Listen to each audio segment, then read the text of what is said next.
Sim, consigo, Sara.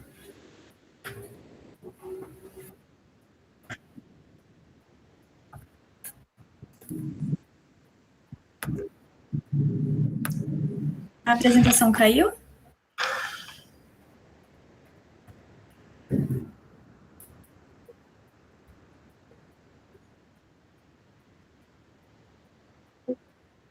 Tá, a gente começa, pode deixar. Tá, mas aí entra nesse novo link? Tá. Não, esse link é o do YouTube. É só a transmissão. Tá, então só recomeçar daqui mesmo. Beleza. Né? Começar do início, né, Sara? Tá, beleza. Então, tá, podemos começar? Faz beleza.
Ok, então, deixa eu compartilhar minha tela. Boa tarde, pessoal.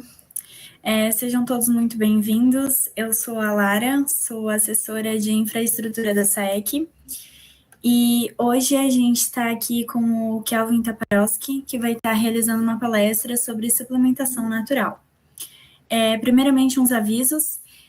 Fixado no chat do YouTube, vai estar sendo disponibilizado um link com o passo a passo para ser realizado o credenciamento, mas esse link não é para se credenciar, somente o passo a passo. Mas para o final da palestra vai ser disponibilizado o link para o credenciamento. Bom, agora eu deixo a palavra para o Kelvin e que todos tenham um ótimo proveito dessa atividade. Ok, muito obrigado, Lara. Então, boa noite a todos. Eu sou o Kelvin Taporowski, nutricionista, especialista em bioquímica e fisiologia da nutrição. Sou mestre em ciências bioquímica e atualmente curso o programa de pós-graduação, o doutorado também nessa área de bioquímica. E hoje eu trago uma abordagem sobre suplementação natural. E como introdução ao assunto, eu sempre comento que quando nós vamos falar de suplementos alimentares, a gente acaba confrontando muitas vezes um grande apelo mercadológico sobre esse assunto. Então, é muito comum nós entrarmos, por exemplo, em uma loja de suplemento alimentar, né, em um supermercado, numa casa de grãos, por exemplo, ter várias opções, e dentro, né, de cada uma dessas opções nós temos diversas finalidades. Então, esse suplemento X funciona para determinada questão, já o outro funciona para aquilo lá. Mas qual que é a pergunta que nós fazemos, né? Isto é o apelo do marketing, né? Sobre a indústria que deseja vender e, claro, ela, né, utiliza as ferramentas de marketing para que possa induzir o consumidor a consumir, enfim, esses suplementos.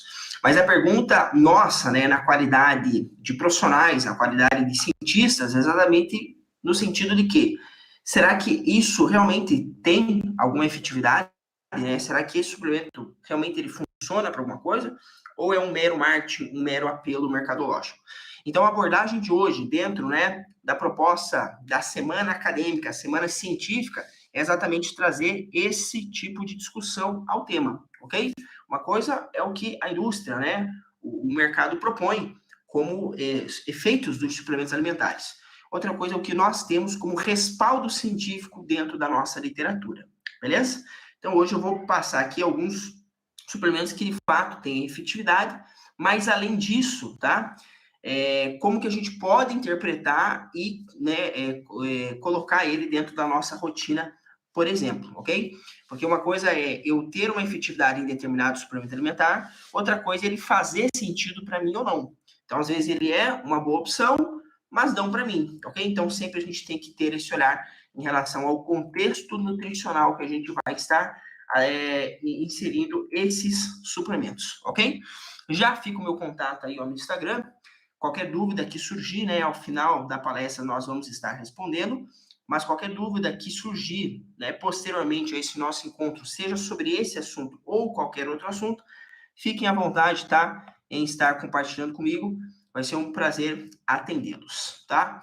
Iniciando, então, esse cenário, essa abordagem de hoje, vejam que eu trago aqui, ó, um dado, né, estatístico mostrando, primeiro, qual que é a prevalência ali, ó, de sedentários, praticantes, né, de atividade física e até praticantes de esportes, atletas em si.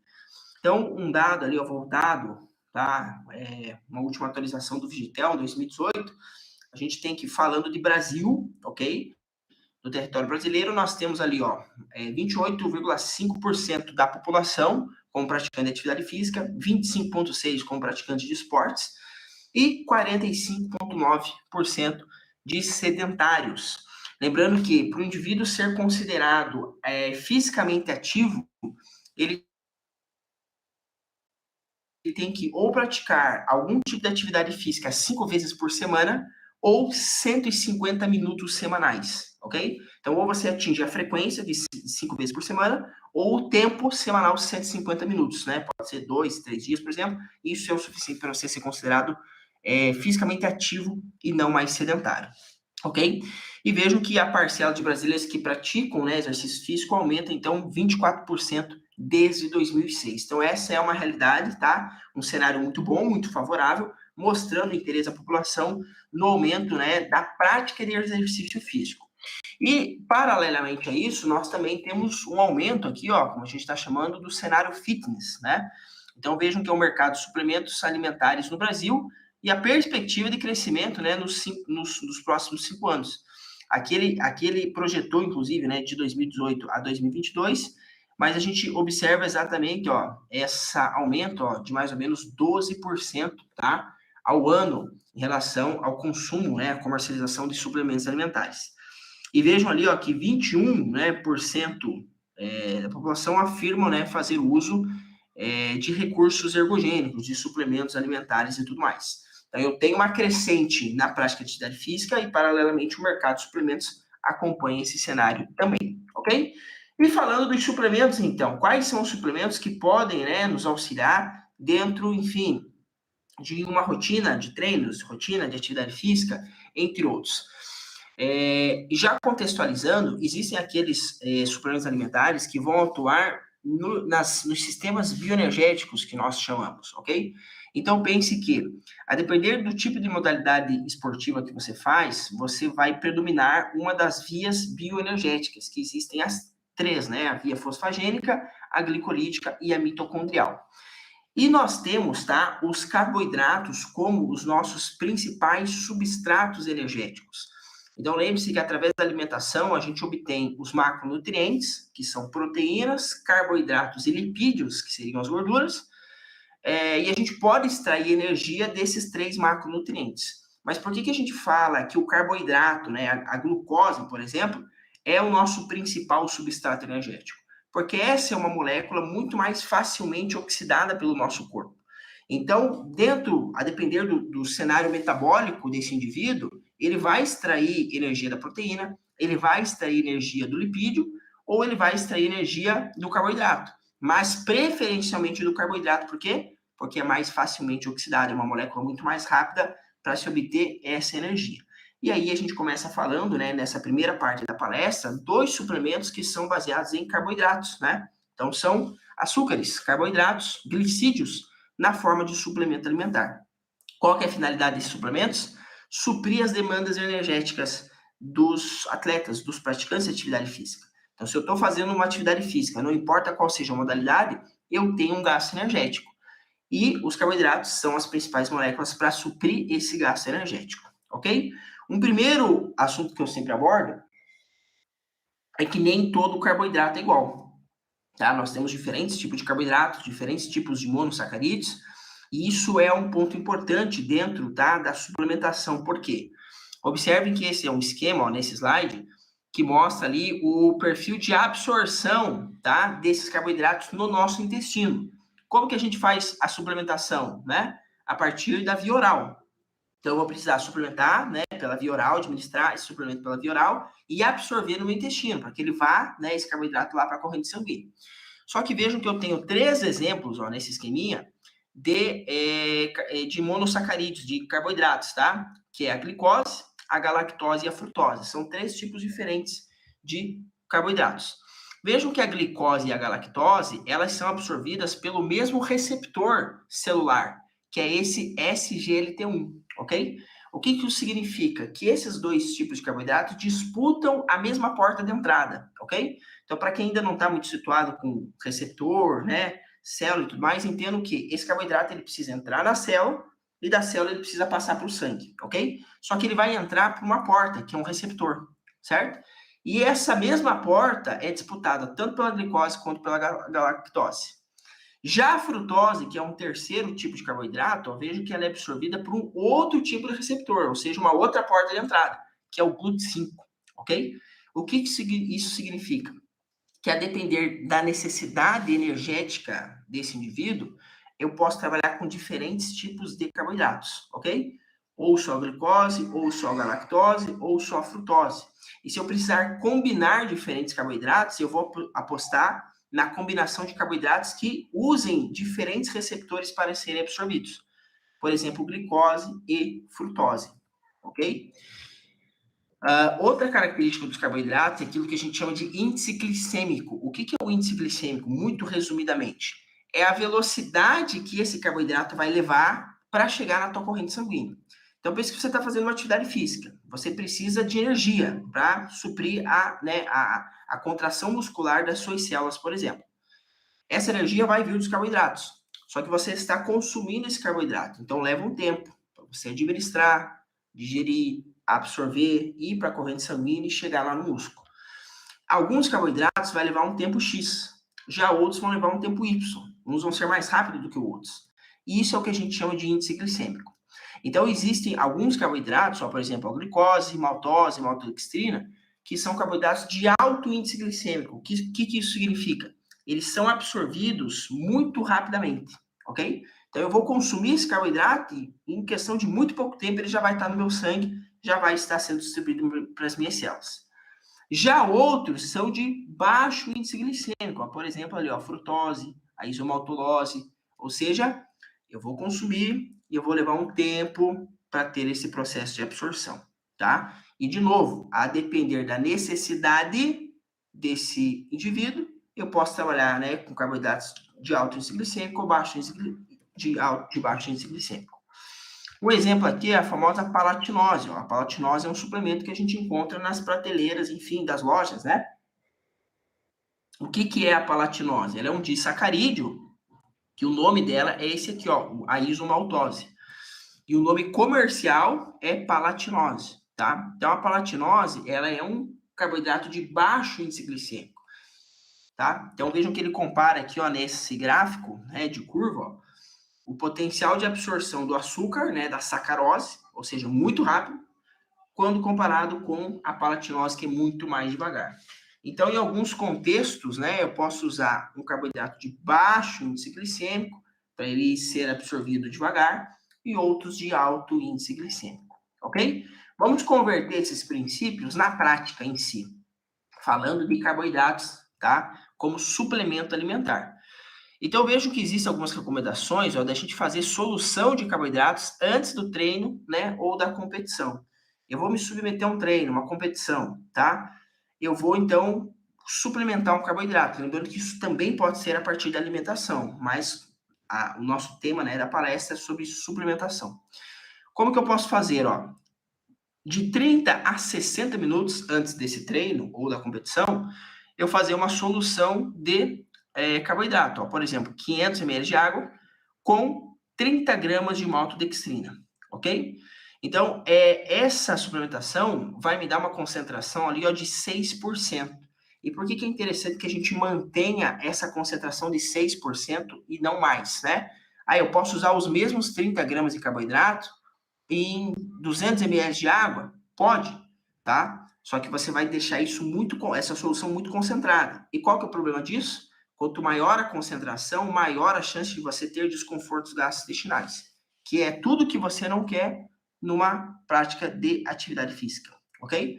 Então, sempre que você vai preparar essa solução, você joga o teu suplemento e atende essa recomendação, falando de antes do treino, de deixar uma concentração ali de mais ou menos 6%, não passando disso, sob pena de desenvolver desconfortos gastrointestinais, ok?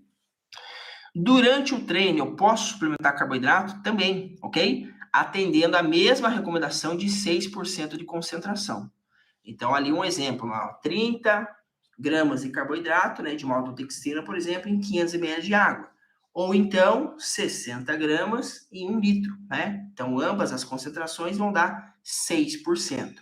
Então, durante o treino, mesma coisa. Eu não quero ter algo muito complexo no meu estômago, por quê?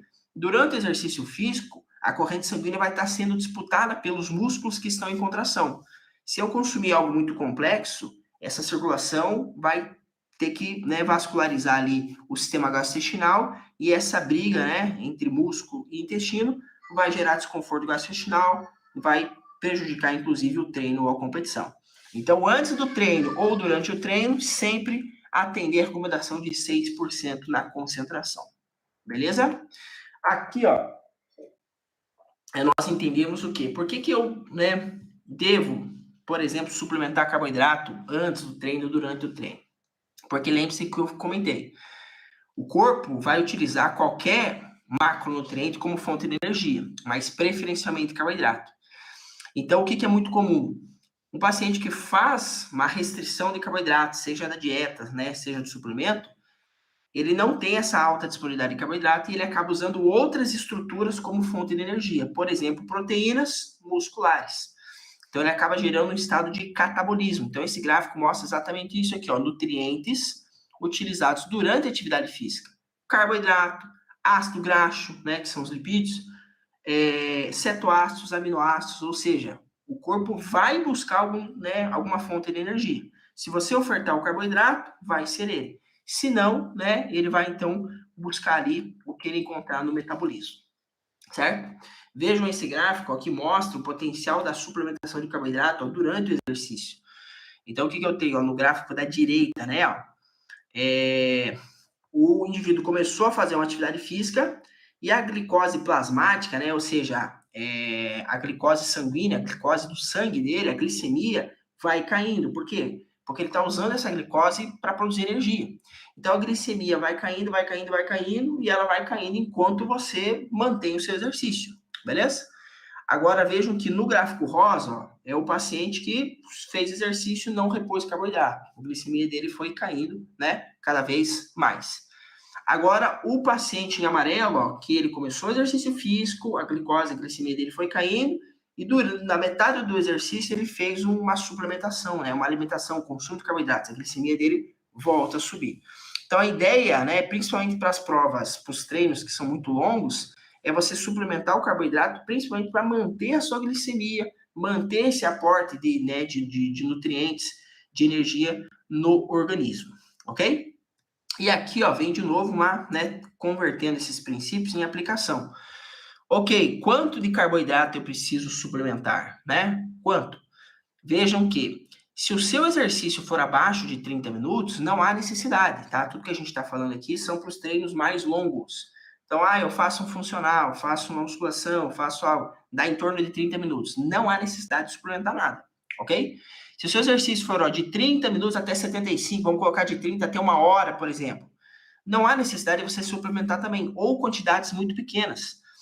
A literatura científica mostra que um simples enxaguamento bucal é suficiente para te garantir essa performance, mesmo você não consumindo. Isso é uma cena muito clássica que a gente vê aonde? Nos jogos de futebol, tá? O jogador de futebol tá ali, ó, qualquer oportunidade que ele tem, né, parou ali, o árbitro parou 1 minuto, o jogo, para atender ali uma ocorrência, ele já vai na lateral, pega um squeeze, né? E o que a gente vê? Ele enche a boca, faz um bochecho e cospe. O que ele está fazendo ali? Ele é uma solução de carboidrato. Ele está fazendo esse enxugamento bucal, que isso é suficiente, mesmo ele não consumindo, para estimular, tá? Uma performance nesse sentido, ok? Então, se a duração do treino é em torno de 1 hora, também não há necessidade de você suplementar carboidrato, tá? Ou, no máximo, fazer um enxugamento bucal. Agora, se o seu treino é de 1 a 2 horas, ou seja, são treinos mais longos, aí que você vai começar a suplementar o carboidrato durante o treino. Quanto? 30 gramas por hora, ok? De treino. Então, eu vou fazer 2 horas de treino, 30 gramas na primeira hora, 30 gramas na segunda hora. Como? Dentro daquela recomendação que a gente falou, ó. Durante 30 gramas em 500 ml, concentração de 6%, tá? O meu treino é mais longo, eu tô treinando para uma maratona, por exemplo. Então, de 2 a 3 horas de treino ou competição. Então, eu vou dobrar essa carga, ó, 60 gramas por hora, ok? Então, 60 gramas na primeira hora, 60 na segunda, 60 na terceira. E se eu for, tá, fazer uma prova muito longa, ou um treino muito longo, acima de 3 horas, aí eu vou aumentar para 90 gramas de carboidrato por hora de treino. 90 gramas na primeira, 90 gramas na segunda e 90 gramas na terceira, ok? Só que, lembrem-se, pessoal, que nós comentamos aqui atrás, ó, que eu tenho diferentes receptores, ok? E por que eu mostrei esse slide aqui, ó? Para a gente entender que se eu suplementar só glicose, né? Essa glicose, ela tem uma capacidade máxima de absorção de 60 gramas por hora, ok? Então, se eu consumir 60 gramas de glicose, em 1 hora eu vou absorver isso, ok? Se eu consumir 90 gramas de glicose, em 1 hora eu só vou absorver 60, que é a capacidade máxima. Então, vai sobrar 30, ok?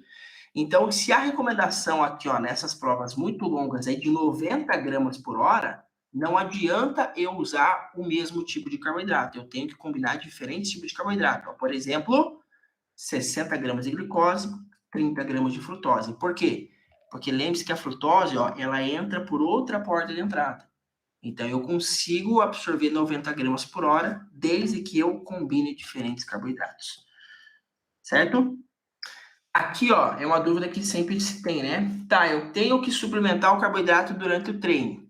Beleza, como que eu faço isso? Eu faço líquido, eu faço o carboidrato gel, o carboidrato sólido, e esse artigo mostra aqui, ó, o que eles compararam. 3 tipos de suplementos, tá? De carboidrato. Vejam que a equivalência deles, né, entre energia, ó, e carboidratos é a mesma. Então, as 3 opções têm 19 gramas de carboidratos, ok? Só que a primeira opção era um Gatorade líquido, né? Então, um Gatorade em pó para diluir. Então, um carboidrato líquido, né? Dilui em água, vira líquido, consome. A segunda opção é o VO2 Energel, que é um carboidrato na forma de gel, né? Aquele sachêzinho de gel que o pessoal toma nas corridas, por exemplo. E a terceira opção é uma barra de cereal que tem a mesma quantidade de carboidrato. Então, as 3 opções, ó, líquido, gel e sólido, tem a mesma quantidade de carboidratos. Será que dá diferença? Tá? Então, aqui, ó, tá nesse slide. Os autores avaliaram diversos parâmetros, tá, ó, da bebida em água, né, gel e barra, e concluíram, tá, que não há diferença. Então, você pode consumir qualquer uma das 3 formas, que não tem diferença em relação à performance, à absorção. Qual que é a recomendação que a gente sempre dá aqui? A gente respeitar a sua percepção intestinal. Então, tem indivíduo que consome sólido, né, durante o exercício, passa mal. Então, obviamente, para ele não é o caso. Vai para o líquido. Já tem indivíduo que não, que ele precisa consumir um sólido para que ele tenha, então, uma melhor, né, um melhor desempenho, ainda que seja, né, questão psicológica. Então, a gente respeita essa condição, ok? Aqui são só alguns estudos, ó, é um artigo de revisão de literatura, mostrando exatamente, ó, aquilo que eu comentei sobre combinar diferentes carboidratos quando você precisa, né, suplementar ali uma quantidade muito grande de 90 gramas por hora, ok? Então, aqui são vários estudos mostrando essa correlação de diferentes combinações de carboidrato, ok? E o último assunto dentro do tema, né, carboidratos, a gente falou, ó, sobre suplementação antes do treino, durante o treino e pós-treino, né? Então, no pós-treino, como que a gente trabalha com isso? Entenda o seguinte, ó, o glicogênio muscular é uma reserva energética que a gente tem dentro do músculo, tá? É uma reserva de carboidrato que a gente tem dentro do músculo. Então, quando a gente faz um exercício físico, principalmente se esse exercício for extenuante, eu vou gastar essa minha reserva, ok? Então, quando eu termino o meu exercício, o que eu quero fazer? Eu quero repor ela, já visando os treinos futuros, as competições futuras, ok? E vejam que nesse gráfico mostra o seguinte, ó, os atletas eles fizeram 2 horas de exercício extenuante, ok? E esse glicogênio, essa reserva de energia que eles tinham no músculo, foi depletada, né? Ou seja, caiu lá para baixo, ok? E aí eles avaliaram, ó, no gráfico em vermelho, os atletas que fazem dieta rica em carboidratos, ok? Então eles gastaram toda a energia deles e como a dieta deles era rica em carboidratos, eles foram recuperando, ó, esse estoque num período de 48 horas. Agora, os atletas que gastaram no exercício, né, essa reserva de energia, só que a dieta deles era baseada só em proteína e gordura, ou seja, não tinha carboidrato, vejam que depois, o gráfico em azul, né, depois de 5 dias, eles ainda não tinham recuperado esse estoque de energia, ok? Então, vejam que o carboidrato ele é muito importante para essa reposição de glicogênio muscular, que é uma reserva energética do músculo. E isso só é recuperado, tá? Com o consumo de carboidratos, beleza? E vejam que logo no período pós-treino, tá? No máximo até 2 horas, você vai ter uma taxa de recuperação 50% mais alta do que o normal. O que isso significa? Eu fiz um treino extenuante agora, ok? Se eu, nesse momento, terminei o treino, já consumi um carboidrato, eu vou recuperar, né, aquele meu estoque 50% mais rápido do que se eu consumir esse carboidrato depois de 2 horas. Então, é ideal que logo após treino, você já faça esse consumo. Não necessariamente pela suplementação, pode ser, né, pela dieta também. Mas, falando de suplementos, aqui tá as opções também, de novo, ó, de solução de carboidratos no pós-treino, né, ó, após o treino, certo? E nesse caso, pessoal, não precisa atender aquela recomendação de concentração de 6%. A gente pode trabalhar com concentrações maiores, por quê? Porque agora eu já parei o exercício físico, né? Então eu não vou ter um desconforto gastrointestinal. Então eu posso fazer uma solução de carboidrato mais concentrada e consumir, que eu não vou ter problema para isso, ok? Aqui, ó, são alguns exemplos, né, ó, em relação à quantidade, né, mas quanto que eu tenho que repor? Então, exemplo, 1 grama, né, de carboidrato por quilo de peso corporal. Então, tem 80 quilos. Então, 80 gramas, por exemplo, ok? E aqui, ó, então essas são as recomendações, tá? Vinculadas ali à questão da supressão de carboidratos. Agora a gente entra em outro tema, que são as proteínas, tá? Então, os suplementos de proteína são, enfim, uns dos mais comercializados que nós temos, né, dentro desse cenário de suplementação, ok? E vejam só, as proteínas, como eu comentei, elas também podem ser utilizadas como substrato energético, que é o que a gente está vendo aqui, ó, beleza? Então, vejo que eu tenho, ó, no gráfico à direita, ó, 3 tipos de exercício, né, ó, exercício leve, exercício moderado e exercício intenso, ok? E quanto maior for a intensidade do exercício, maior, ó, é a liberação de alanina, né, nas pernas. Isso significa o quê? O maior é o consumo de proteínas como substrato energético, certo? Então, as proteínas também podem ser utilizadas, né, como substrato energético, igual nós comentamos. Aqui a gente entra, né, dentro da bioquímica, não vou me explorar muito esse assunto, né, ele é muito técnico em relação à questão da bioquímica, mas só para a gente entender, ó, que os aminoácidos, que são os constituintes das proteínas, eles também fazem parte, né, ó, ali do ciclo do ácido cítrico, né, o ciclo de Krebs, que é um dos exemplos das nossas vias bioenergéticas, ok? E vejam aqui, ó, que ele compara nesse gráfico, ó, o repouso, né, o exercício leve e moderado, o exercício de velocidade de alta intensidade e o exercício de endurance, né, de alta intensidade, aqueles exercícios longos. E o percentual de proteína gasto, né, como fonte de energia nesses exercícios. Então, vejam que, né, ó, a gente tem uma média de 2 a 5%, ou seja, não é a prioridade, né, do corpo usar a proteína, mas, por exemplo, nos exercícios de endurance, né, nos de longa duração, ele já consome um teor maior, de 5 a 8%, ok? E entendam aqui de novo, ó, no gráfico da direita, o essencial papel dos carboidratos, tá? Então, o que a gente vê aqui, ó? O exercício físico, né? E os atletas que tinham o consumo alto de carboidratos, né? Eles excretam menos nitrogênio na ureia, tá? Do suor. O que isso significa? As proteínas são os únicos macronutrientes que têm nitrogênio na composição. O carboidrato não tem nitrogênio, gordura não tem nitrogênio, só proteína, ok? Só os aminoácidos no caso. Então, o indivíduo que tem um consumo de carboidratos, é aquilo que a gente falou, o corpo vai priorizar o uso de carboidrato. Então, ele preserva mais proteína no seu metabolismo. Já o atleta, né, que não tem um bom consumo de carboidrato, como falta carboidrato, ele começa a usar, por exemplo, proteína como, né, fonte energética. E aí, por isso que ele excreta muito mais esse nitrogênio, né, no suor. E vejam que a síntese de proteína muscular, tá? Então, já mirando aqui a questão, né, do ganho de massa muscular, do ganho de músculo, aumento, né, de densidade corporal, ela ocorre no período de recuperação.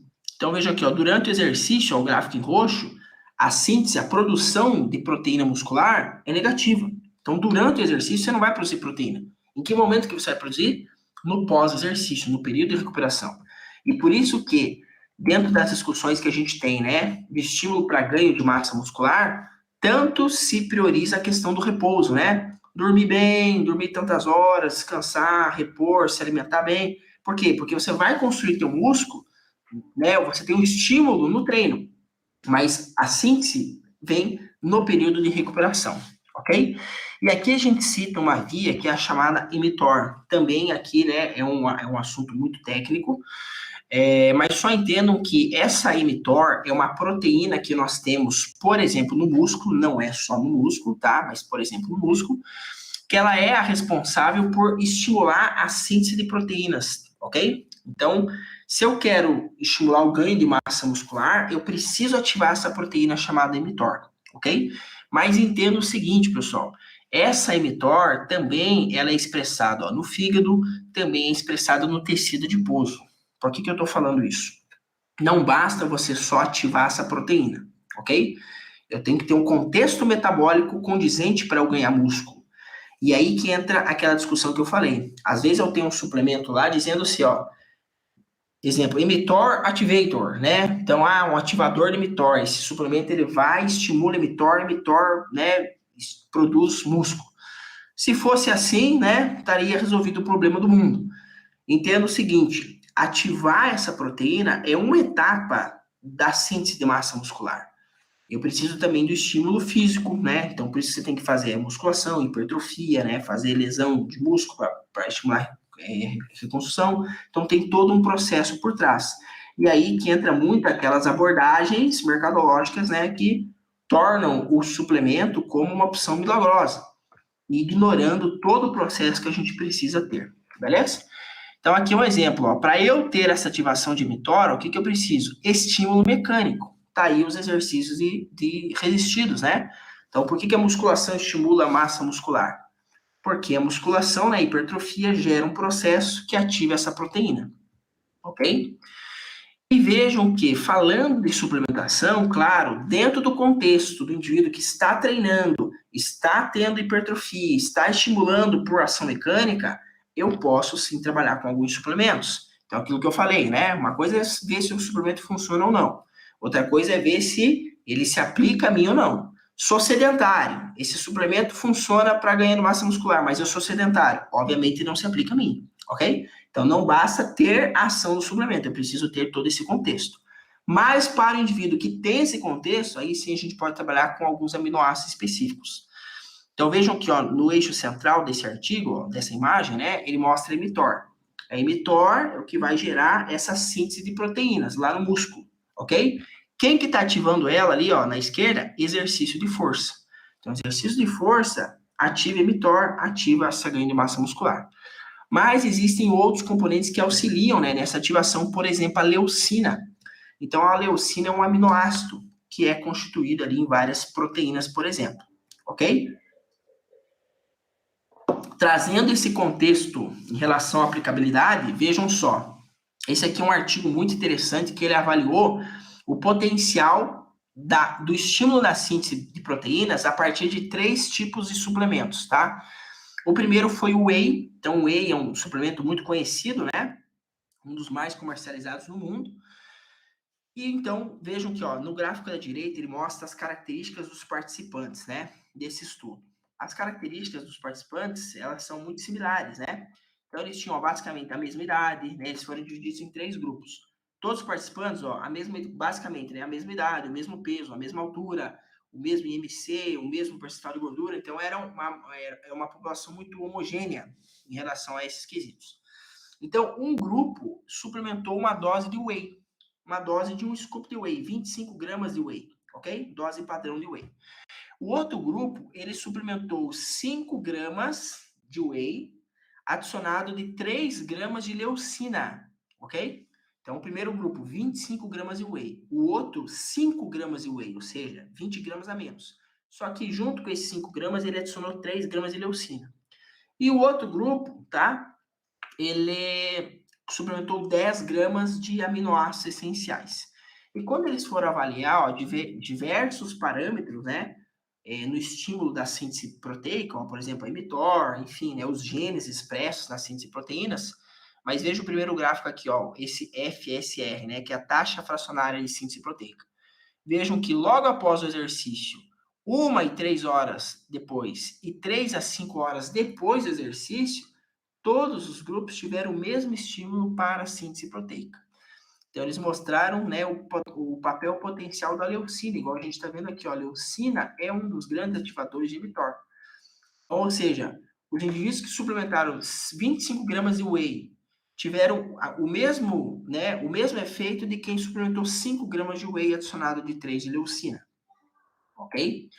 Outro artigo muito interessante aqui, ó. Esse estudo avaliou 3 suplementos de proteínas, só que de diferentes origens, né? Então, o primeiro avaliou o whey. Lembre-se que o whey é a proteína isolada do soro do leite, né? É a proteína que se extrai do soro do leite. Avaliaram a proteína da soja, que é uma proteína vegetal, e a caseína. A caseína também era extraída do leite, né? Só que o leite, quando ele é coagulado, né, ele separa soro do caseinato, né? Então, o soro do leite vira o whey e o caseinato vira, no caso, a caseína, o queijo, enfim, outras aplicabilidades. Só que eles fizeram doses equivalentes, tá? Do whey, da caseína e da soja, para que todos eles ficassem com uma quantidade de 10 gramas de aminoácidos essenciais, beleza? E avaliaram a síntese de proteínas em repouso e no exercício. E comparando esses 3 suplementos, vejam que né, o que mais estimulou a síntese de proteínas, tanto no repouso quanto no exercício, foi o whey, em primeiro lugar, depois a proteína da soja e, por último, a caseína.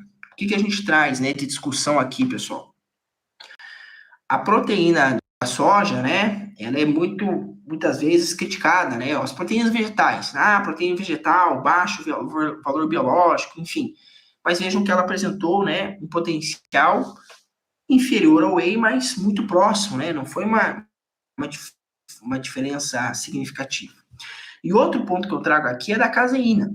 Para quem consome, né, suplemento alimentar, sabe que o custo da caseína é muito alto. Então, exemplo, valores genéricos, um pote de whey de 900 gramas custa lá, de uma marca X, R$150, ok? Um pote de 900 gramas de caseína da mesma marca custa 300, o dobro do preço. E vejam que, né, qual que é a proposta da caseína? A proposta mercadológica, né? É uma proteína de lenta absorção, você vai absorver ao longo do dia, ou ao longo da noite, vai estimulando a síntese proteica. Mas, dentro da literatura científica, o que a gente vê? Que o estímulo de síntese proteica da caseína é muito baixo. Então, não vale o custo-benefício. Você vai pagar muito caro no suplemento, caríssimo, mais que o dobro do preço, para ter uma efetividade muito pequena. Beleza? Então, o whey seria a melhor opção, ou então, né, em segundo lugar ali, a proteína da soja, inclusive, que é muito mais barato, né? Muito mais barato que a caseína e mais barato que o próprio whey.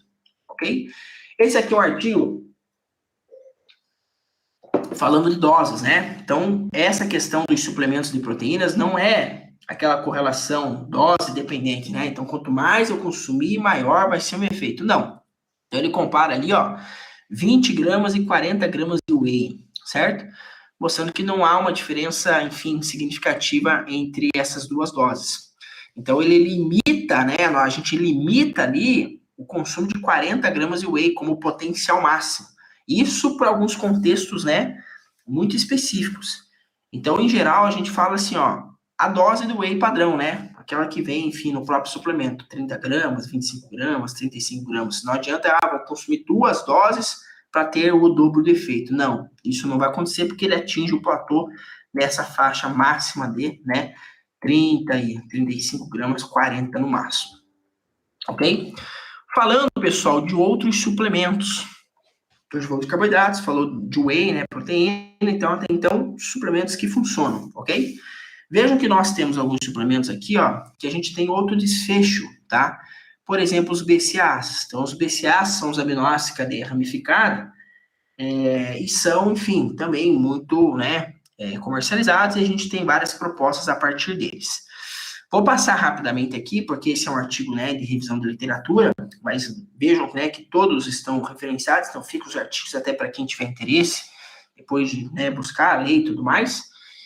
Esse é um artigo de revisão, ó, de 2019, recente, né, que fala sobre os efeitos da suplementação de BCA na fadiga central, metabolismo energético, no dano muscular, enfim, relacionado ao exercício físico, né? E vejam que vários parâmetros, né? Então, é um artigo de revisão de literatura. O que é isso? Pega-se vários estudos, né? Vê a conclusão de cada um e tira uma conclusão final sobre esse assunto, tá? Então, discorrendo aqui, ó, vários parâmetros, né, bioquímicos foram analisados, ó. Então, mostrando o BCA na fadiga central, né? BCA no lactato, BCA na amônia, são os parâmetros bioquímicos que a gente avalia para entender melhor isso. Também não vou entrar, né, de forma aprofundada nesse assunto. E vejam que são vários estudos, ó. 1997 um estudo, 2004 outro, 2011, 2011, 98. Então, são vários estudos analisados, né, ao longo dos anos na literatura. BCA no metabolismo de glicose, metabolismo de ácidos graxos, lactato desidrogenase, creatina fosfato. Então, de vários parâmetros avaliados, né, em diversos estudos, está falando de uma revisão, e eu também não estou me baseando só nessa, várias outras revisões apostam isso, mostram que os BCAAs, eles não têm, né, uma efetividade, enfim, na maioria dos estudos, para o uso em atletas, ok? Então, isso é uma coisa, é um assunto polêmico, né, porque tem quem defenda a bandeira que o BCAA serve, deve ser suplementado e tudo mais, mas o que a literatura científica mostra é exatamente que não, tá? Para essa finalidade de suplementação esportiva, não se justifica, ok? Outro suplemento muito famoso é a creatina, ok? Então, entendam que a creatina, ela é o suplemento mais estudado da história, tá? O que a gente mais tem artigo de suplementação é a creatina. E a creatina já passou, então, né, enfim, por muitos estudos, já foi avaliado efeito, já foi avaliado efeito colateral, efeito benéfico, potencial de ação. Então, a gente tem, hoje, fala da creatina com muita segurança, porque a gente já tem muito estudo científico na área, ok? E a creatina, ela tem, sim, um efeito tamponante. O que é isso? A creatina, ela retarda a fadiga, beleza? Então, vou fazer um exemplo didático aqui. Né? Eu vou fazer um exercício de rosca direta. Então, vou pegar lá o halter e vou fazer, né? 1, 2, vou fazer 10 repetições. Eu começo na primeira tranquilo, né? Isso em termos genéricos. Lá na oitava, eu já estou cansando. Na nona, né? Meu braço já está fadigando. Na décima, eu já não aguento mais. É a última. O que aconteceu aqui? Cada contração muscular, a gente vai, né, produzindo acidificação muscular e isso é o que gera a fadiga. E a creatina, ela sequestra, né, essa acidificação. Isso que é o efeito tamponante. Então, ela retarda a fadiga. Então, em vez de eu cansar na 10ª repetição, por exemplo, eu vou cansar na 13ª, 14ª, por exemplo, beleza? Então, ela tem esse efeito de retardo da fadiga, ok? Além disso, ó, veja que a creatina é uma ativadora também de mTOR. O que a gente falou? A mTOR é responsável pela síntese proteica. Então, a creatina também está vinculada ali ao estímulo de ganho de massa muscular, ó, igual mostra esse outro artigo aqui, ó. A creatina estimula o mTOR, estimula a síntese de proteínas aonde? No miócito, né? O miócito são as células musculares, gerando hipertrofia muscular e aumento de força. Aqui são várias revisões de literatura mostrando, né, do efeito da creatina, no aumento da massa muscular, no aumento da força, né, avaliado ali pela execução do supino, ou pelo aumento da força avaliado pela execução do leg press. Então, eu também tenho, né, além do efeito de retardo da fadiga, ganho de massa muscular e aumento de força a partir da creatina. Mas entendam que a creatina não serve só para o público da musculação. Ela é muito mais difundido, né, nesse meio. Então, no fisiculturismo, né, o pessoal bodybuilder, na academia, na musculação, na hipertrofia. Mas a gente tem esses efeitos, né, na creatina em várias modalidades físicas. Então, esse aqui é um outro artigo de revisão, né, de 2020, mostrando os efeitos ergogênicos em atletas de natação, ciclismo, corrida, exercício de força, tá? Aqui outro artigo, né? Também, prática de remo, corrida, futebol, ciclismo, beisebol, basquete, ou seja, eu posso aplicar creatina em qualquer modalidade, não é só para esse público, tá? Porque ela tem todos esses efeitos, beleza? Falando de suplementação, as doses sempre são padrão, ok? Entre 3 a 5 gramas dia. Em que momento que eu devo suplementar a creatina? Qualquer momento, tá? Antigamente tinha, né, antes do treino, depois do treino, dormir. Não. Você só vai ter os efeitos da creatina no médio prazo. Você não vai consumir agora para já ter o efeito, tá? Ela tem o efeito de médio prazo. Por quê? Esses efeitos que a gente viu ali, de aumento de massa muscular, ganho de força e retardo de fadiga, ocorrem quando você aumenta os níveis de creatina no músculo. E não vai ser numa suplementação que você vai fazer isso, né? Então, nesse protocolo de 5 gramas dia, ali no 20º dia, né, até o 30º, mais ou menos, é quando você vai atingir esse nível. Aí que você vai começar a ter os efeitos. Então, creatina a médio prazo, 5 gramas dia, todos os dias, em qualquer momento. Ok? Aqui, pessoal, só mostrando, né, alguns peptídeos, alguns aminoácidos que também têm efeito, antifadiga, tá? Só que eles atuam em outra frente, que ali é a fadiga central, né? Então, eles também atuam com ação anti-inflamatória. Então, o exercício físico em si, ele gera contração do músculo, essa contração gera deformidade de proteínas contráteis e gera inflamação. Isso é normal, tá? Do exercício físico. E se eu tiver excesso de exercício, vai ter excesso de inflamação, então eu posso ter também alguns componentes que auxiliem nesse cenário, ok? Então, aqui estão uns exemplos de novo, a própria creatina, que a gente citou, também com esse efeito, e a taurina, né? A taurina, ela é também um aminoácido que serve para essa questão. O pessoal muitas vezes se confunde achando que a taurina, ela tem efeito estimulante, mas não, né? Por que o pessoal acha isso? Porque geralmente a taurina, ela tá ali nos energéticos, né? Você vai ler lá no energético, taurina. Mas ela não tem esse efeito estimulante, pelo contrário, ela vem exatamente com o efeito reparador, tá? A propriedade estimulante vai vir de outro componente, por exemplo, a cafeína, né? Então, tem cafeína, que é o estimulante, e taurina, que é o reparador, ok? Então, aqui ela também atua dentro dessa frente. E aqui, né, além da taurina, né, da creatina, a carnosina. Então, a carnosina, vejam que esses aminoácidos, eles auxiliam, ali, por exemplo, né, na saúde do músculo esquelético, ok? Então, o que é essa carnosina? A carnosina, ela é um dipeptídeo, que é formado, né, por histidina e a beta-alanina. Então, a beta-alanina também é um suplemento muito conhecido, muito difundido, e utilizado também de modo errado, tá? Não necessariamente de modo errado, mas de modo... A interpretação, né, do uso da beta-alanina é equivocada. Todo mundo usa, né? Não todo mundo, mas a maioria das pessoas usam a beta-alanina como um pré-treino, né? Então, eu vou consumir a beta-alanina 1 hora antes do treino, meia hora antes do treino. Por quê? Porque ele vai me estimular e eu vou treinar mais forte, tá? Por que essa associação ocorre, apesar de ser equivocada? Porque um dos efeitos da beta-alanina é a parestesia, né? Aquela sensação de pinicação, formigamento. Mas entendam que isso é meramente o efeito colateral desse componente. Não é um efeito estimulante. O efeito estimulante é só o psicológico, ok? Só o placebo psicológico. A beta-alanina, não estou dizendo que ela não funciona, pelo contrário, ela funciona, mas não como estimulante. A beta-alanina tem o mesmo efeito da creatina, efeito tamponante, retardo de fadiga. Então, ela sim é um excelente suplemento, mas não para você tomar agora e já ter o efeito. É o mesmo princípio da creatina.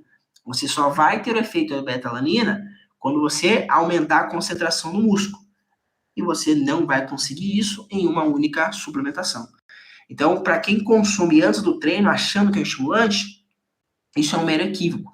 Tanto que esse efeito colateral ele vai sendo adaptado e você vai perdendo essa sensibilidade, essa parestesia. E aí o pessoal começa assim, perdi o efeito, né? Não tem mais efeito da beta-alanina. Exatamente o momento que você vai começar a ter, né? Mas você se adaptou ao efeito colateral. Agora, o retardo de fadiga vai começar, né, de 20 dias para frente, ok? Então, aqui, ó, vejam aqui, ó, a beta-alanina, né, ó, sendo suplementada ou obtida da dieta, né? Então, produtos de origem animal têm, né, beta-alanina em composição, ela é absorvida na corrente sanguínea e chega lá no músculo. Lá no músculo, essa beta-alanina, ó, se junta com a histidina e vira a carnosina.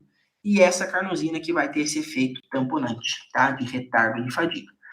Aqui mostrando, ó, que a beta-alanina, além do músculo, também atua no tecido nervoso, tá? E também no fígado. Então, ela também tem outras aplicabilidades. Pessoal, entendo que creatina e beta-alanina hoje a gente usa até na prática clínica. O indivíduo que é sedentário, está tratando algumas patologias, a gente também usa esses suplementos. Não é só para a área esportiva. Ok? Então, aqui, ó, vários benefícios a partir, né, ó, da carnosina, que vem lá da beta-alanina, mostrando, né, por exemplo, a questão da performance esportiva. Aqui, ó, é um artigo de revisão de literatura, também mostrando, né, os efeitos na performance esportiva, né, do exercício a partir da suplementação de beta-alanina, tá? Então, esse aqui é um outro artigo também mostrando esse potencial de ação. Aqui, mais uma vez, ó, beta-alanina, ó, aumentando os níveis de carnosina, aonde? No tecido nervoso. E isso melhorando, inclusive, a questão da cognição, ok? Então, lembre-se, a carnosina, que vem lá da beta-alanina, não é só para músculo, também é para o tecido nervoso. E aqui falando de suplementação, tá? Então, protocolo, 3,2 gramas por dia, né, ó, durante 4 semanas, e depois dose de manutenção de 1,6 gramas por dia de beta-alanina, ou dose padrão, de 3 a 6 gramas por dia. Qualquer horário também, ok? Então, lembre-se que creatina e beta-alanina sempre vai ser para efeito crônico, para médio prazo. Eu só vou ter esse efeito lá na frente. E por isso que eu suplemento todo dia, não importa o horário, ok? Outro aminoácido, pessoal, glutamina, tá? Então, a glutamina, enfim, também um apelo comercial gigantesco sobre o seu uso. E aqui, igual lá no BCA, trago uma revisão de literatura, ó, falando de efeitos da suplementação de glutamina em atletas de alto rendimento, uma revisão. Então, ou seja, vários artigos compilados, vários resultados. O que a gente conclui disso? O uso oral de glutamina como recurso ergogênico e imunoprotetivo em atletas de alto rendimento não se justifica. Então, cada linha dessa tabela, ó, é um estudo mostrando, né, enfim, o seu resultado. Então, aqui, ó, vários estudos, isso tudo de glutamina, né, ó, vários estudos, tá? E vejam aqui, ó, a questão, né, ó, não se justifica, ó, vários outros estudos, 2003, 2004, 2005, 2005, 2005, 2006, tá? Aqui, ó, e segue e tá ali a referência para vocês, ó, 2020, né? Então, são 2 artigos de revisão, ó. Tudo isso aqui, ó, são vários estudos falando sobre o uso da glutamina, tá? E a gente tem, então, hoje, de novo, apesar de todo o apelo comercial, que a glutamina não se justifica para atletas. Uma coisa é aplicação clínica, paciente hospitalar, paciente que está na UTI, né? Então, tem as suas aplicabilidades. Outra coisa é um indivíduo saudável praticando exercício físico, não se justifica, igual os BCA, tá? E aqui, ó, a gente fecha, então, esse assunto de proteínas. A gente falou do potencial do whey, né? Do potencial da creatina, do potencial de alguns aminoácidos. E também falamos, né, sobre alguns que não têm um respaldo científico. Então, mostrando que não justifica a suplementação, como os BCAAs, a glutamina e a questão da caseína em si. Beleza? E esse aqui, ó, pessoal, é o nosso último assunto, que é falar sobre hidratação. Então, hidratação, né, muitas vezes não se interpreta como como suplementação, porque porque é água. Mas entenda o seguinte, o nosso corpo, ele é feito, né, predominantemente por água. E todo o processo bioenergético para produzir energia para o músculo, para esse músculo contrair e ele fazer o movimento que ele precisa, seja na musculação, seja na natação, na corrida, em qualquer modalidade, ele depende de água, ok? E eu mostro aqui, ó, esse gráfico que ele aborda exatamente, ó, a relação, ó, entre o nível de hidratação e o VO2 máximo, que é um dos parâmetros que a gente analisa para a performance esportiva. Então vejam que, né, um pequeno nível, ó, no gráfico, ó, eu tenho, ó, conforme eu vou perdendo água no gráfico, ó, conforme eu vou perdendo água, né, eu vou desidratando durante o exercício, eu vou reduzindo o meu VO2 máximo, que é a capacidade respiratória. Então, a perda de água, e os artigos mostram que você desidratar 3%, ou seja, pouca coisa durante o exercício, já é suficiente para comprometer a sua performance esportiva. Então, às vezes, no dia a dia, a gente nem percebe, eu treino, não hidrato, enfim, para mim tá normal. Mas você está tendo, primeiro, perda de performance esportiva. Segundo, riscos à sua saúde, que é o que a gente vai falar, tá? Então, interpretem sim a água como algo que deve ser consumido, suplementado, entra nessa categoria também, beleza? O primeiro, pessoal, são aqui, ó, falando de líquidos corporais e sal no exercício, tá? Então, para aqueles indivíduos, né, que se submetem a modalidades esportivas que tem muita sudorese, né, muita produção de suor, lembre-se que esse suor você está perdendo o que? Água, está desidratando, e a fisiologia por trás disso é como que a gente joga esse suor. Como que a gente pega o suor que está a água que está no sangue, passa ali para a glândula sudorípara, na pele, e joga, né, para fora. Através do cloreto de sódio, né, que seria o nosso sal. Então, por isso que é muito comum. Eu fiz uma corrida, suei muito, né, quando eu terminei ali, eu vou passar a mão na minha testa, no meu braço, eu tô cheio de sal, né, literalmente eu tô jogando sal, tô jogando esse sódio fora. E esse sódio que está saindo do nosso corpo tem um papel fundamental no nosso organismo. Então, por isso que em algumas modalidades, além do líquido, a gente também repõe o quê? O sal, ok? Então, vejam que, ó, cerca de 2, né, 2,5 a 5 quilos de perda de peso corporal foram registrados em atletas dentro de um período de 1 hora durante uma atividade de resistência sob condições quentes e úmidas, tá? Toda essa perda corporal resulta essencialmente da perda de suor. Então, se eu suei muito, eu estou perdendo muita água, estou perdendo muito peso, isso gera desidratação e pode ter, né, um efeito muito maléfico para nós.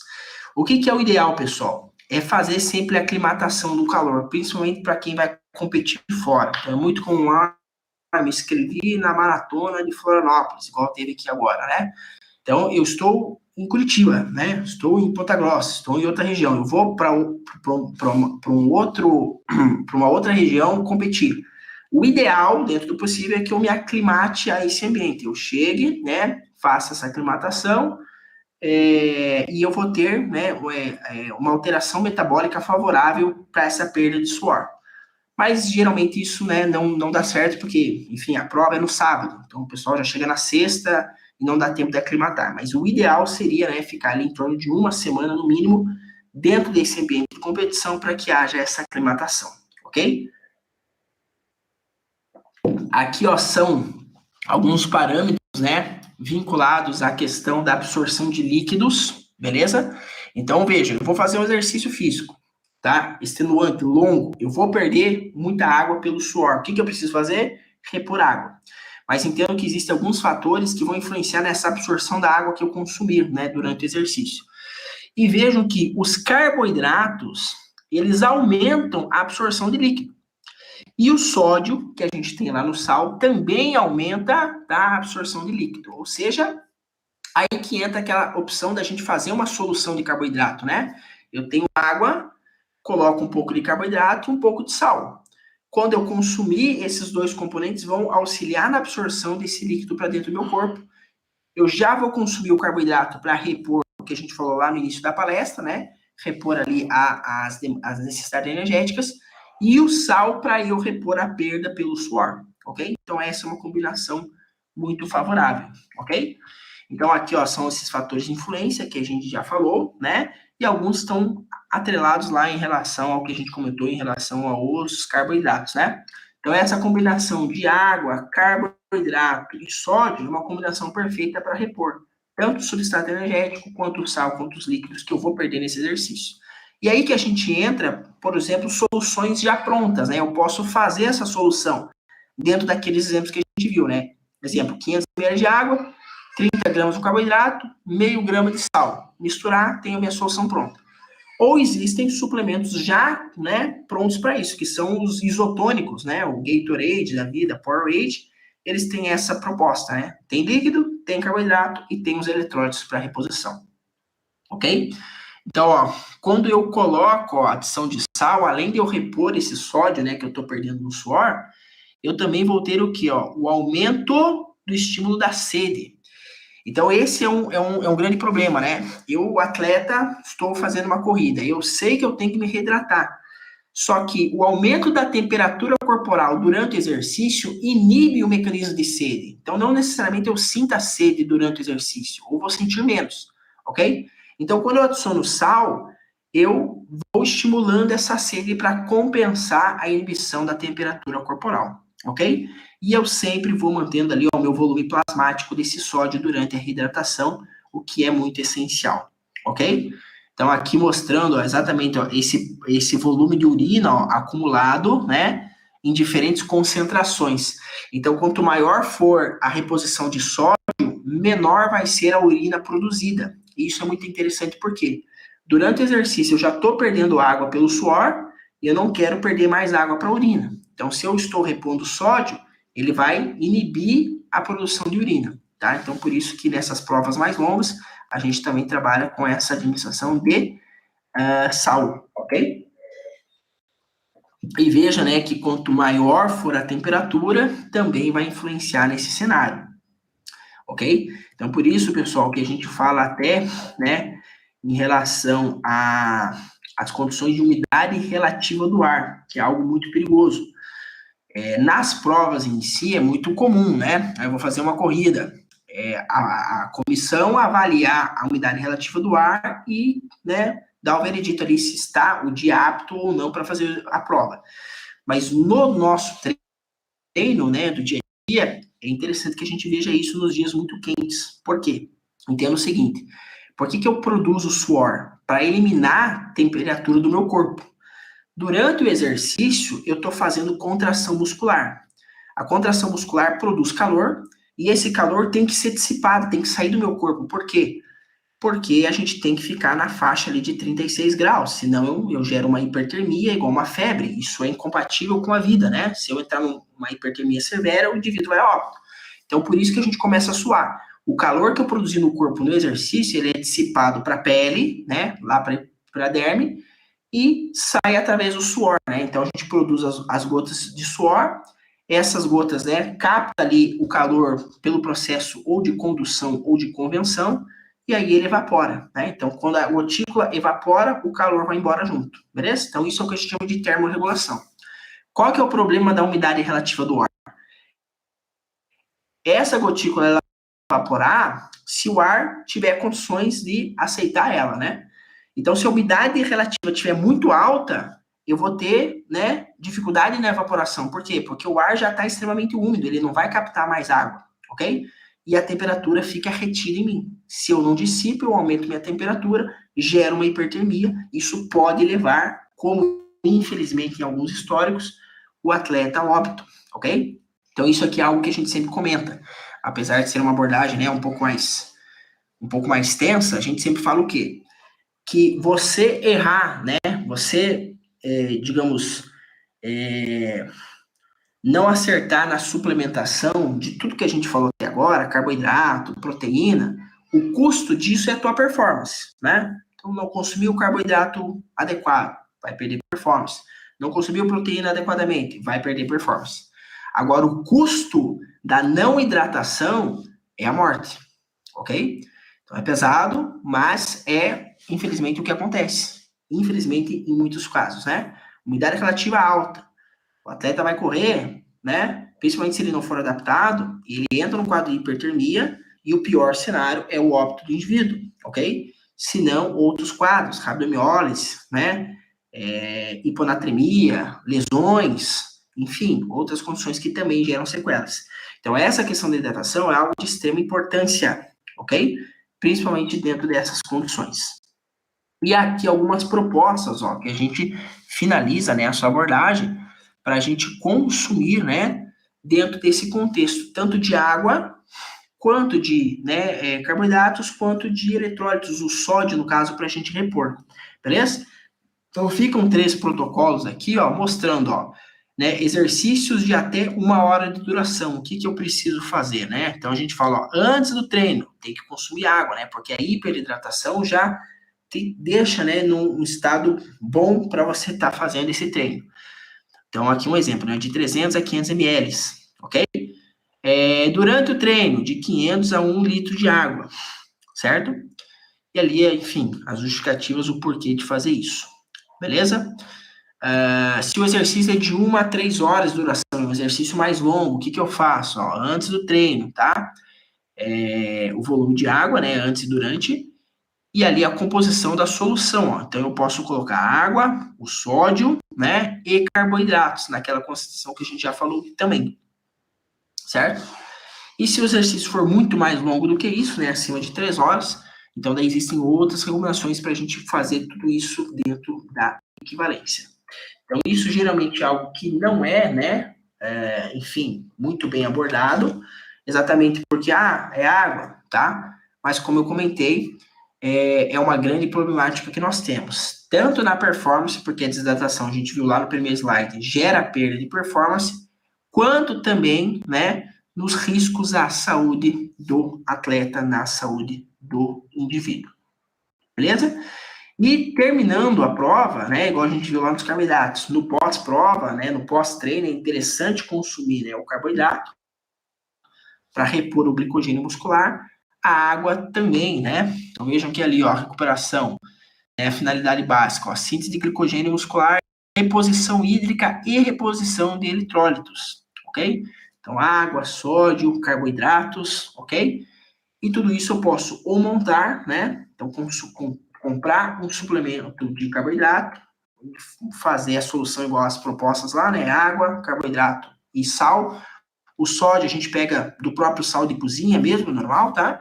Ou eu posso recorrer, enfim, aos isotônicos, que são opções que já tem, né, como suplemento dessas 3 condições, ok? Então, pessoal, finalizo aqui a minha abordagem, né, dentro desse assunto de suplementação natural.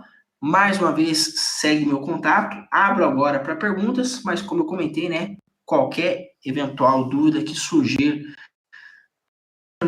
fica o meu contato para que vocês possam estar compartilhando lá comigo.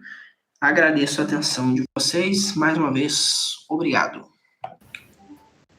Muito obrigada, Kelvin, pela ótima apresentação. Temos várias perguntas e acredito que muitas até já foram respondidas durante a tua explicação, mas a gente acabou selecionando algumas que acho que são bem interessantes. Então, a primeira que a gente tem é a do Leonardo, e ele perguntou: o suor fica com odor mais forte com consumo baixo de carbo? Se o suor fica com odor mais forte com consumo baixo de carbo. Veja, essa é uma tendência, não é uma regra, tá? Porque assim, a composição do suor, ela vai variar de acordo com algumas características, tá? Mas entendam que um dos cheiros que são mais evidentes, né, é exatamente o do nitrogênio. Então, naquele exemplo que a gente mostrou ali, né, quem consome baixo carboidrato acaba excretando mais nitrogênio no suor. E esse nitrogênio, ele vai na forma de ureia, na forma de ácido úrico e até na forma de amônia, que são componentes com características, né, de odor muito mais forte, que se assimilariam ali, né, claro, em menor proporção ao cheiro de urina, no caso, né? É a mesma excreção da urina, só que em menor quantidade. Então, sim, é uma tendência que indivíduos que tenham menor consumo de carboidratos acabam excretando mais nitrogênio no suor, e essa composição, né, do nitrogênio a partir desses compostos moleculares tem um odor muito mais forte e muito mais característico. Beleza. A próxima pergunta é do Isaac, e ele gostaria de saber qual suplemento seria um bom substituto para a creatina com os mesmos benefícios ou similares. Veja, para a creatina, a gente sempre comenta o seguinte, né? De substitutos de suplementos, a gente recorre à suplementação, não necessariamente buscar em outro suplemento algo equivalente, tá? Então, a creatina, ela é obtida também a partir da alimentação, porque ela é um tripeptídeo que nós produzimos, tá? Lembre-se que a gente produz creatina nos nossos rins, a ideia de suplementar seria, né, aumentar esses níveis. Então, os alimentos de origem animal são fontes de creatina, ok? Contudo, né, para você atingir essa dose da suplementação, realmente às vezes fica um pouco mais difícil, tá? Então, por exemplo, 1 quilo de bacalhau tem ali as suas 4, 5 gramas de creatina. Se a gente for pegar, né, o frango, por exemplo, a gente precisa de um pouquinho mais. Então, 1,5 kg para atingir, né, essa quantidade mais ou menos. Então, vejam que pela alimentação é mais difícil obter porque exige um volume de alimentos específicos maior, tá? Mas a posse nos alimentos de origem animal, especialmente as carnes, que são fontes de creatina, ok?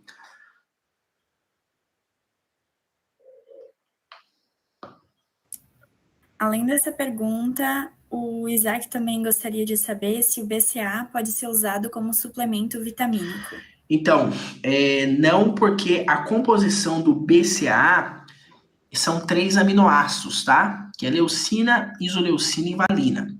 Então, eles são 3 aminoácidos. Entenda o seguinte, quando a gente falou que a suplementação não se justifica, né, dentro do ambiente atlético, é considerando, enfim, toda aquela análise que a gente tem, né, que o metabolismo, enfim. Então, não é que eu vou suplementar o BCA e não vai servir para nada. Algum efeito ele vai ter, mas esse efeito não está atrelado àquilo que se propõe, né, no apelo comercial da coisa, né? Aumento de massa muscular. Então, essa que é a questão que a gente coloca. Mas ele não substitui o multivitamínico, né? Não seria equivalente a isso, porque ele só tem esses 3 aminoácidos na composição. E o multivitamínico teria, então, né, as vitaminas do complexo B, vitamina C, as vitaminas lipossolúveis, A, D, E e K, que não tem no BCA, tá? Então, são composições diferentes. Então, ele não faz, às vezes, não serviria como um vitamínico. Beleza. A próxima pergunta é: como atenuar o sabor do suplemento de soja sem afetar muito o desempenho do suplemento? Então, aí entra a engenharia química, por exemplo, né? Entendam, pessoal, que houve, né? A gente tem alguns componentes que são, como se diz, muito mais característicos, né? Então, por exemplo, você fazer uma formulação de um suplemento, né, como o whey, muito mais palatável, muito mais fácil, né? Porque ele é extraído do soro do leite, então ele, naturalmente, a saborização dele, não que ele puro seja bom, mas para você saborizar ele é muito mais fácil do que você saborizar, por exemplo, um próprio aminoácido, né? Ou uma proteína de soja que vai ter essa característica. Então, isso fica, né, muito mais por parte da indústria fazer, né, uma formulação com alguns aditivos flavorizantes, por exemplo, né, dentro desse cenário. E no nosso caso, vejam só, a gente pode trabalhar, isso é uma discussão grande no sentido, mas isso não é uma regra para todo mundo, tá? Em misturar com leite, beleza? Seja o whey, seja proteína de soja, seja, enfim, qualquer outro, né, suplemento. Isso às vezes pode parecer uma incoerência, tá? Porque você fala assim, mas o suplemento é a proteína extraída, né? O próprio whey extrai ali, faz várias filtragens a partir do soro para obter o whey e você vai misturar com leite. Mas entendam que a gente não tem, pessoal, mais aquela ideia antiga de que o suplemento de proteína precisa ser consumido logo após o exercício. Vejam que na minha palestra eu falei isso em relação ao carboidrato, né? Terminei o exercício, é interessante que eu tenha um carboidrato se eu fiz a depressão de glicogênio. A proteína, não. A janela que eu tenho para estimular a síntese proteica no pós-exercício é de até 24 horas. Então, não se tem aquela ideia de, eu terminei o exercício, eu tenho que suplementar proteína. Não, ok? Pode ser depois, pode ser antes, não tem problema. Então, você misturar com leite era uma grande crítica, porque, o leite, ele vai, como se diz, lentificar a absorção. Então, eu vou perder essa oportunidade de eu consumir logo após o treino. Mas como isso caiu por terra, uma das opções seria você tentar, né, misturar ali com leite para tornar ele um pouco mais palatável do que se diluído na água, por exemplo. A próxima pergunta é do Gabriel, e ele quer saber como a suplementação atuaria na recuperação após lesões, e existe uma suplementação para uma recuperação mais rápida. Ok, vamos lá. Primeiro, a gente teria que entender que tipo de lesão. Se a gente está falando de lesão muscular, entendam que esses suplementos de proteínas, eles contribuiriam para esse cenário, beleza? Porque você vai fazer o reparo muscular, vai reconstruir o músculo, necessita dessas proteínas. Mas existem alguns compostos, que daí a gente entra já na classe, por exemplo, da fitoterapia, né? Que também são benéficos para isso. Por exemplo, o ômega 3, tá? Então, o ômega 3, ele tem um potencial anti-inflamatório, né? E ele auxilia nesse sentido, ok? Se nós estamos falando, por exemplo, de lesão articular, que seria um outro tipo de lesão, nós também temos componentes para isso. O colágeno hidrolisado tipo 2, tá? Que é o colágeno específico de regiões articulares, né? Então, eu tive uma lesão articular, eu quero reconstruir isso. Então, eu suplementar colágeno hidrolisado tipo 2. Entendo que o colágeno é uma outra polêmica, né? Vocês vão ver autores que defendem o uso, autores que não defendem o uso. Mas a estratégia hoje de suplementação é baseada no colágeno hidrolisado, nesse caso em questão tipo 2, tá? O ômega 3 também entra, né, como um possível anti-inflamatório dentro desse cenário, e a gente tem alguns fitoterápicos, né? Como, por exemplo, a Boswellia serrata. Enquanto eu vou falando aqui, eu vou abrindo umas outras aulas que eu tenho para mostrar esses componentes, essas formulações que a gente tem, tá?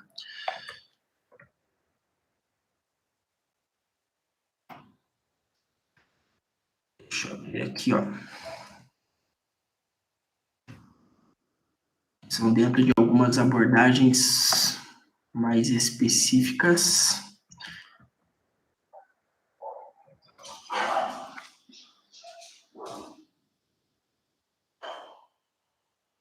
Que é a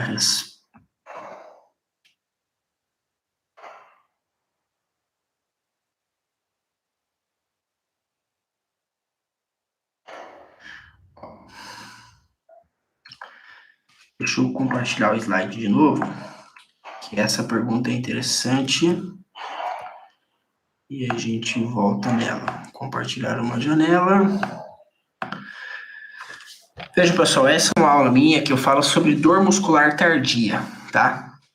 Então, vejam só. O exercício físico, igual eu falei, ele gera uma resposta inflamatória. Eu contraio o músculo, gero deformação de proteínas contráteis, gero inflamação. Isso está dentro de um campo fisiológico, não é uma anormalidade. E isso faz parte até da adaptação, né? Por que eu vou me adaptando ao exercício? Por que eu fazendo musculação, eu aumento o músculo? Eu correndo, eu aumento performance? Porque esse processo inflamatório gera essa adaptação. Agora, quando eu atingo um excesso, isso torna-se um problema, tá? Então, essa informação está descompensada. Então, vejam aqui, eu tenho aquilo que a gente chama, de dor muscular tardia, que é uma consequência do exercício, beleza? E isso está vinculado a partir de algumas citocinas inflamatórias, né, que geram essa dor. Então, vejam que aqui, eu tenho a modulação da dor muscular tardia, Quem que tem aqui, ômega 3, igual eu comentei, tá? A taurina, né, um aminoácido, a gente também, lembra que eu falei lá da questão dos energéticos, dos pré-treinos, né? Tem cafeína e taurina. A cafeína é o estimulante, a taurina para fazer a manutenção, a recuperação, ok? Então, a taurina também é. E aqui está um exemplo, de uma fórmula que, claro, isso aqui é uma fórmula genérica, né? Que a gente prescreve para dor muscular tardia. Então, o FC oral seria ali a fonte de ômega 3, ok? Taurina, e alguns componentes que são fitoterápicos, né? Ó, Punica granatum, o gengibre officinale e o Prunus cerasus.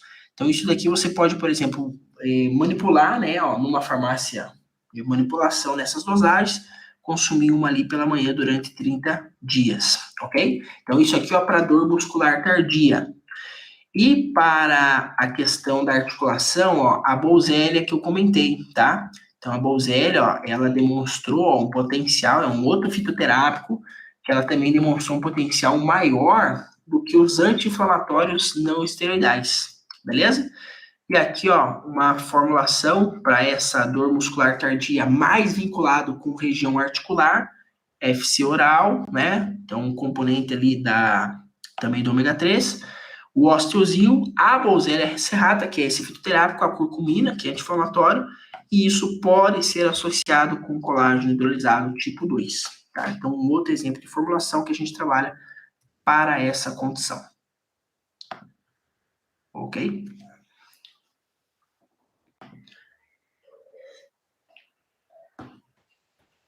O Lucas também perguntou: como a gente pode ter uma alimentação balanceada gastando pouco? Quais você acha que são os melhores alimentos para isso? Perfeito.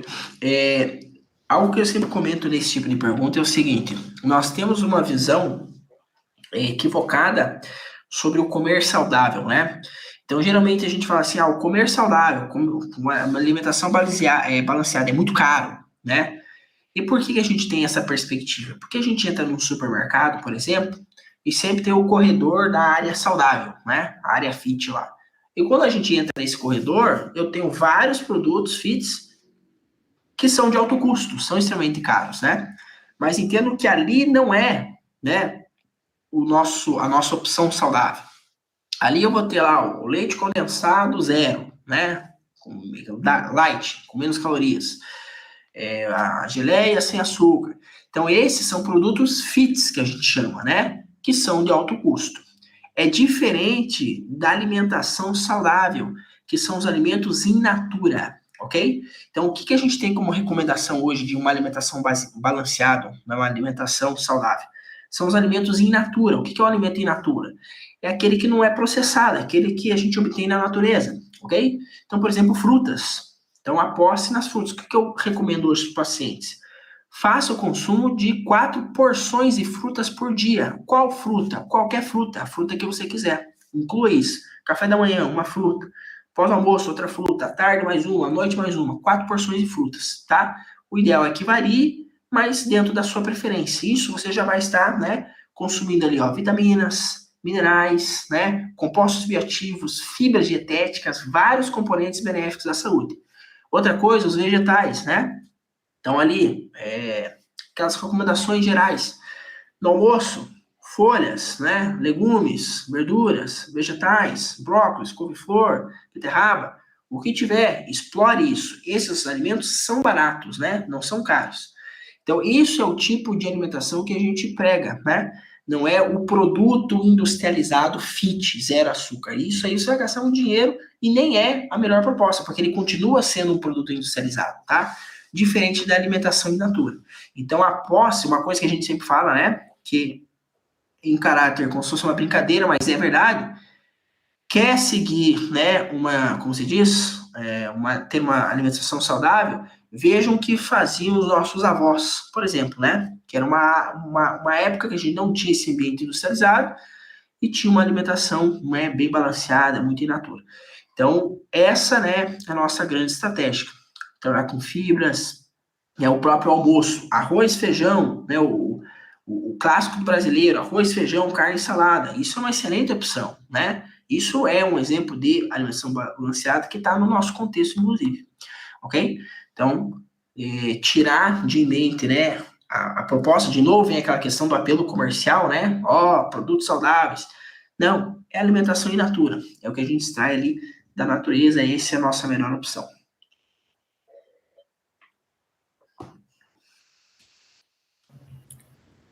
O Leonardo também perguntou se é normal a dor se estender por 4/5 dias e mesmo tendo em conta que o treino foi intenso e volumoso?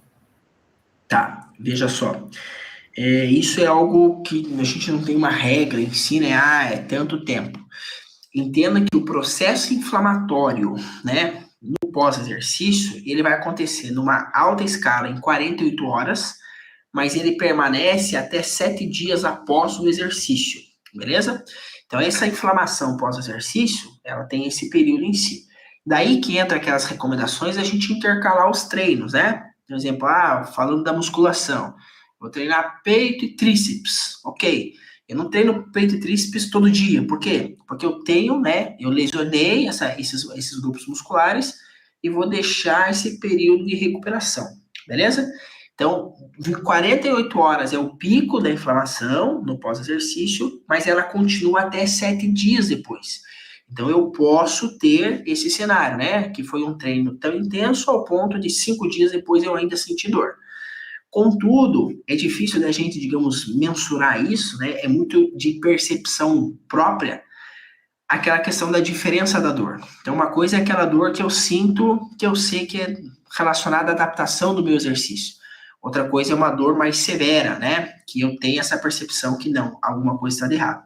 Então, eu posso ter essa dor 5 dias após, dentro da recuperação fisiológica, mas isso também pode ser uma questão que se sobressaiu, gerou uma lesão e precisa ser investigado no caso. A Maria Luísa perguntou: os shakes proteicos para emagrecimento funcionam mesmo? Vejam, não, porque a gente vai ter algumas discordâncias no sentido que, não, mas funcionou, eu fiz e funcionou. Mas qual que é a proposta dos shakes proteicos para emagrecimento? É você substituir uma refeição, né?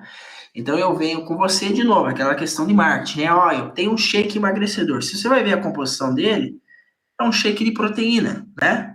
Só que para ele ter esse apelo que é um emagrecedor, o preço é lá em cima, tá? E o que o vendedor propõe para você, você vai substituir o teu almoço por esse shake. Então ele é um shake de baixa caloria, né? E você substitui o teu almoço por ele. Então você está deixando de consumir X calorias do teu almoço e consumindo muito menos caloria pelo shake, tá? Então, pode ter resultado a partir disso? Pode, mas não é a grande proposta, né? A gente tem várias formas saudáveis de se emagrecer. E vejam que o emagrecimento não vai vir por causa do shake, vai vir pelo teu déficit de caloria. É a mesma coisa que eu falar para você assim, em vez de consumir o almoço, come uma maçã. Você vai ter o mesmo efeito, né? Maçã, baixa caloria. Você deixa de almoçar e come a maçã.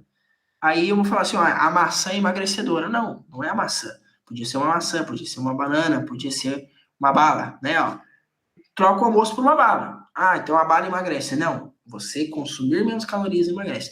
Então, o shake em si não tem propriedade emagrecedora, né? E indiretamente nesse contexto pode acontecer.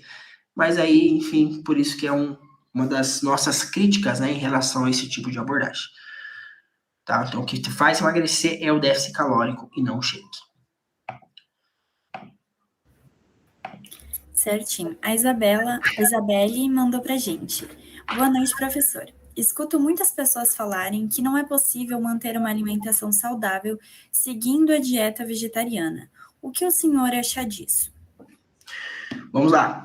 Eu sempre comento que existem pessoas que são vegetarianos, veganos, com excelente padrão alimentar e com péssimo padrão alimentar. Existem pessoas com dietas convencionais, com excelente padrão alimentar e com péssimo padrão alimentar. Então vejam que tudo depende do teu contexto alimentar em si, seja você optante por uma dieta vegetariana ou vegana ou não, ok? Então muitas vezes a discussão que se dá em torno disso é exatamente, né, como se fosse uma questão de essa opção é certa, essa opção é errada. Não.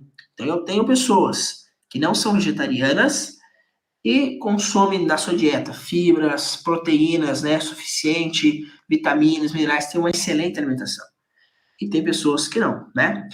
E muitos, qual que é o grande erro, que talvez eu diria, né, o grande equívoco, na verdade, de parte do público vegetariano vegano? achar que você aderir esse estilo de dieta te garante, né, uma melhor qualidade de vida. Não, tá? Qual que é a proposta? Se você passa a ter esse tipo de dieta e passa a consumir mais frutas, mais fibras dietéticas, né, mais vegetais, opa, isso sim, né, vão ser vários pontos benéficos. Mas muitas pessoas têm um estilo de vida, um padrão alimentar não favorável e corta, né, os produtos de origem animal. Mas continua consumindo o quê? Né? Uma alimentação ruim, certo? Ou seja, mudou, mas não, nesse caso não teve benefício. Então, a resposta, né? Eu posso ter uma boa qualidade alimentar, nutricional, a partir de uma dieta vegetariana vegana? Sim, com certeza.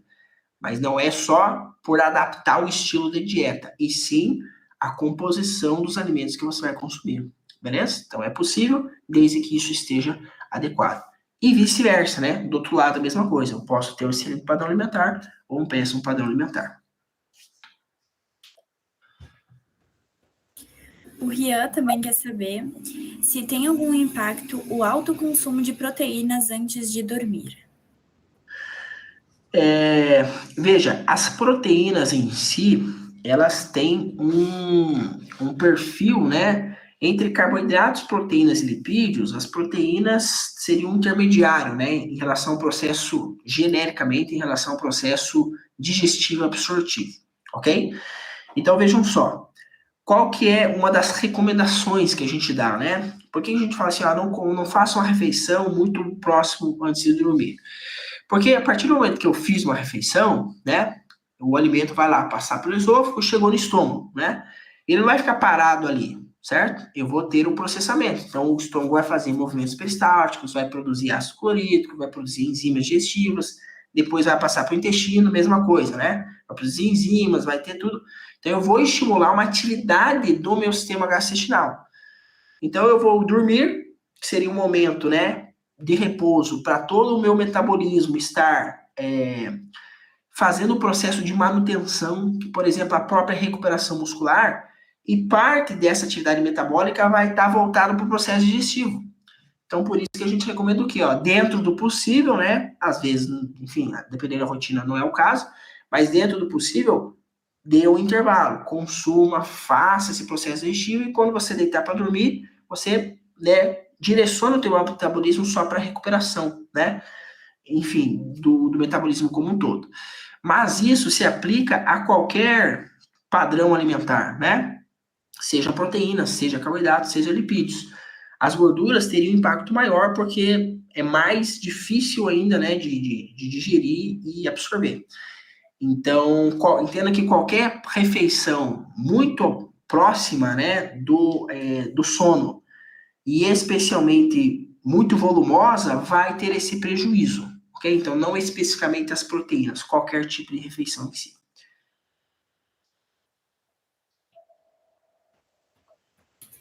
Beleza, muito obrigada. Agora a gente vai estar encerrando o nosso momento de perguntas. E queria agradecer a todas as pessoas que estão nos assistindo. No chat, a gente está colocando o link para o credenciamento, então não se esqueçam de fazer, é importante para computar a presença de vocês nas aulas.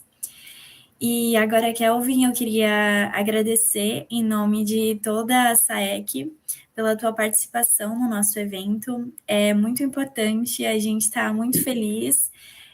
Foi uma ótima palestra, muito engrandecedora, e tenho certeza que muita gente ficou interessada, principalmente pela quantidade de perguntas.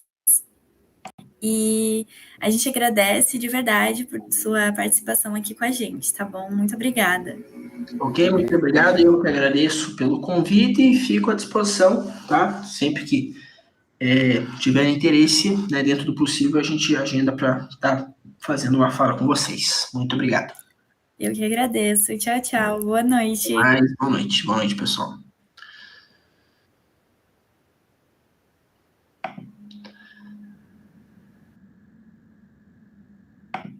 Ok, obrigado. Beleza. Certinho, então, né, Sara? Fechamos, né? Deu certo o horário. Sim, deu, bem certinho.